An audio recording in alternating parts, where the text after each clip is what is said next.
হেমকোষ কিমান চনত প্ৰকাশ পাইছিল?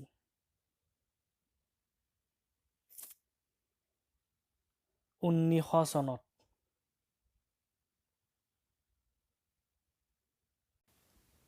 নিধিৰাম ফাৰুৱেলৰ প্ৰকৃত নাম কি?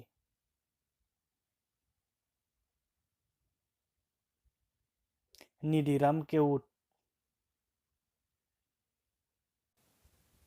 হেমচন্দ্ৰ বৰুৱাই ৰচনা কৰা এখন নাটকৰ নাম কি?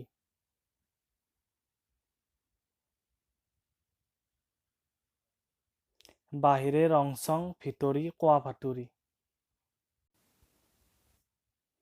ৰাম নৱমী নাটকখন কোনে লিখিছিল?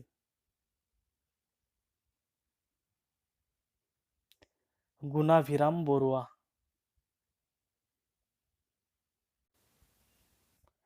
প্ৰথম মহিলা সভাপতি অসম সাহিত্য সভাৰ কোন আছিল? নলিনীবালা দেৱী।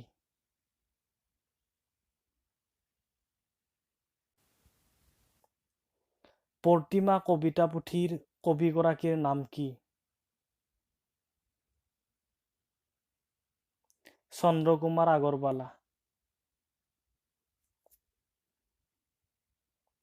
নামঘোষাৰ ৰচক কোন?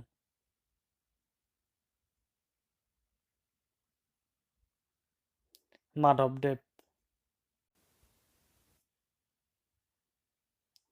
ভাঙনি কোঁৱাৰ বুলি কাক কোৱা হয়?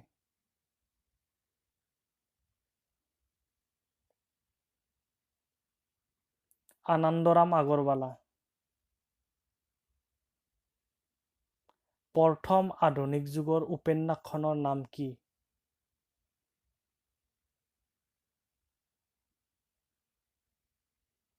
ভানুমতী।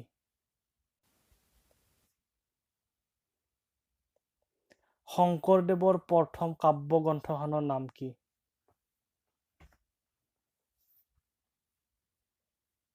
হৰিচন্দ্ৰ উপাখ্যান।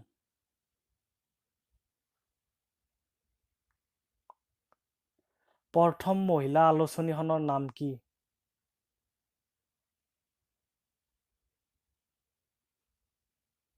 ঘৰ জেউতী। কলিকতা বিশ্ববিদ্যালয়ত কেতিয়া অসমীয়া বিভাগ স্থাপন কৰা হৈছিল?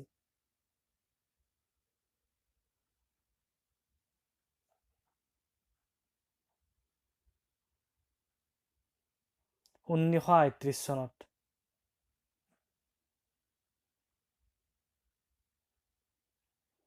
অৰুণোদয় আলোচনীৰ শেষৰ গৰাকী সম্পাদক কোন আছিল?